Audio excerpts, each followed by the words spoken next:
আসসালামু আলাইকুম বারাহমতুল্লাহি ওয়াবারাকাতুহু। স্বাগতম হিদায়েতের রাস্তায়।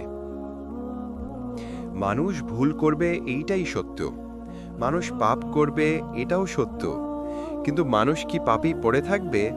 না, কারণ আল্লাহ তাআলা মানুষের জন্য এমন এক দরজা খুলে রেখেছেন যেটা বন্ধ করা হয়নি, কখনোই হবে না। সেই দরজার নাম তাওবা। মদিনার এক যুবক আসলো নবীজি সাল্লাল্লাহু আলাইহি ওয়াসাল্লামের কাছে। তার চোখে পানি, কণ্ঠে কম্পন। সে বলল, ইয়া রাসূলুল্লাহ সাল্লাল্লাহু আলাইহি ওয়াসাল্লাম, আমি খুব বড় গুনাহ করেছি, এমন গুনাহ যেটার কথা বলতেও লজ্জা লাগে। আল্লাহ কি আমাকে ক্ষমা করবেন? রাসূলুল্লাহ সাল্লাল্লাহু আলাইহি ওয়াসাল্লাম মাথা নিচু করে কিছুক্ষণ চিন্তা করলেন। তারপর তিনি হাসলেন। সেই হাসি ছিল দয়ার, ছিল মমতার, ছিল ক্ষমার ঘোষণা। নবীজি সাল্লাল্লাহু আলাইহি ওয়াসাল্লাম বললেন, হে যুবক, তুমি কি সত্যি আল্লাহর দিকে ফিরে আসতে চাও? সে বলল, জি, আল্লাহর কসম, আমি ফিরে আসতে চাই। রাসূলুল্লাহ সাল্লাল্লাহু আলাইহি ওয়াসাল্লাম বললেন, তাহলে আনন্দ করো, কারণ তুমি যেই আল্লাহর দিকে ফিরে আসতে চাচ্ছ তিনি তো আগে থেকেই তোমার জন্য অপেক্ষা করে আছেন। এটাই আল্লাহর রহমত। আপনি এক পা এগোলে তিনি 10 পা এগিয়ে আসেন। আপনি তার দিকে হাঁটলে তিনি দৌড়ে আসেন। এটাই আমাদের রব। মানুষ দুর্বল, এটাই তার স্বভাব। আল্লাহ বলেছেন, মানুষকে দুর্বল হিসেবে সৃষ্ট করা হয়েছে, সূরা নিসা। কখনো শয়তান ধোঁকা দেয়, কখনো নফস প্রলোভন দেখায়, কখনো পরিবেশ মানুষকে টেনে নিয়ে যায় ভুল জায়গায়। কিন্তু পাপ করা সমস্যা নয়, পাপ করে পড়ে থাকা সমস্যার মূল। আল্লাহ তাআলা মানুষের জন্য তাওবাকে এত সহজ করে দিয়েছেন যে একজন পাপী যদি আন্তরিকভাবে তার দিকে ফিরে আসে, তবে আল্লাহ শুধু তাকে ক্ষমাই করেন না, বরং তার গুনাহগুলোকে সওয়াবে পরিণত করে দেন। কোনো ধর্মে এভাবে পাপকে সওয়াবে রূপান্তর করার ঘোষণা নেই, শুধু ইসলামেই আছে।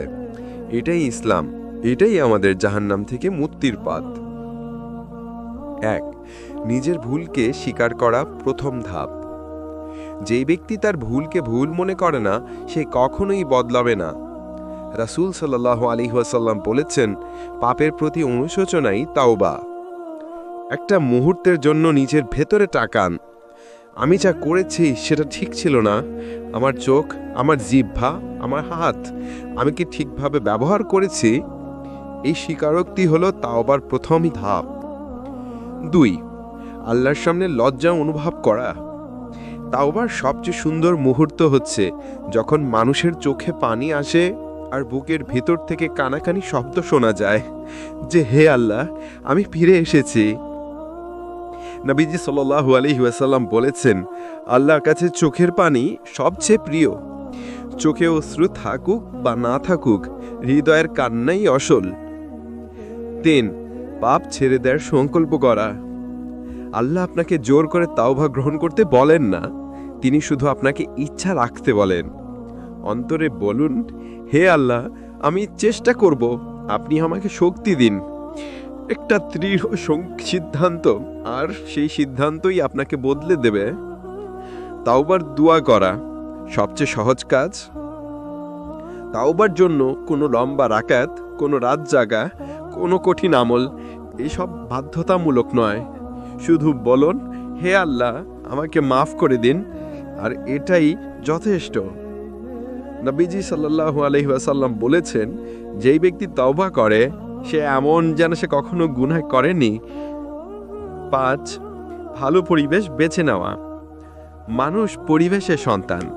আপনি যদি এমন বন্ধু রাখেন যারা পাপে উৎসাহিত করে, তাহলে আপনি কতদিন পাপ থেকে দূরে থাকতে পারবেন? আল্লাহ বলেন, সৎ লোকদের সঙ্গে থাকো।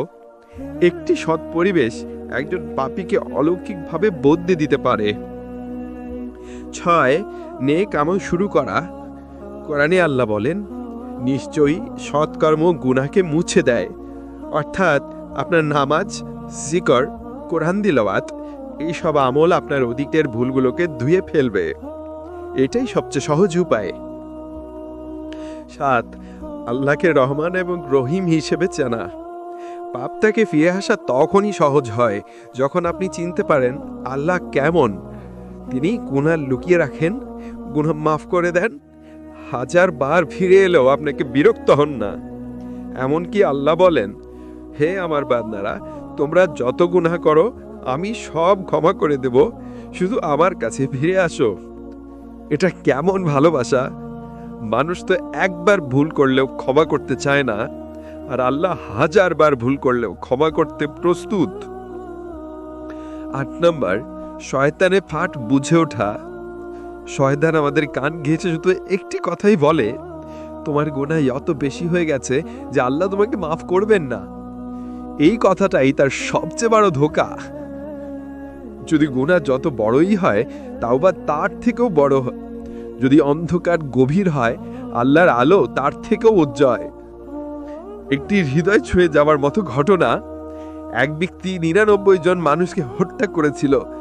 সে কি ক্ষমা পেল? হ্যাঁ, কারণ সে ফিরে আসতে চেয়েছিল। অর্থাৎ আপনি যত বড়ই গুনাহ করেন, আপনার তাওবা তার থেকেও বড় নয়। তাওবার পর আবার পাপ করলে কি হবে? অনেকে ভাবেন, আমি তাওবা করেছি কিন্তু পরে আবার ভুল হয়ে গেছে, এখন তার মুখ দেখানো যাবে না। না, ইসলামে কথা শেখায় না। নবীজি সাল্লাল্লাহু আলাইহি ওয়াসাল্লাম বলেছেন, যেই ব্যক্তি পাপ করে তারপর তাওবা করে আর পাপ হলে আবার তাওবা করে, আল্লাহ তাকে ক্ষমা করতেই থাকেন। আপনি যতবার পড়বেন আল্লাহ ততবার উঠিয়ে দেবেন। আল্লাহ আপনাকে ছেড়ে দেন না, আপনিই আল্লাহকে ছেড়ে দিচ্ছেন। 10, নিজের ভবিষ্যৎকে বদলে দেওয়ার সংকল্প। শেষ ধাপ হচ্ছে নিজেকে আল্লাহর পথে স্থায়ী করার সিদ্ধান্ত নেওয়া। নামাজ ঠিক করা, খারাপ সঙ্গ ত্যাগ করা, হারাম থেকে দূরে থাকা, নেক আমলে স্থির থাকা, প্রতিদিন অন্তত 5 মিনিট আল্লাহর সঙ্গে নিভৃতে কথা বলা। যে ব্যক্তি এই 5টি বিষয় ধরে রাখে, সে আর কখনোই আগের জীবনের ফিরে যেতে পারে না।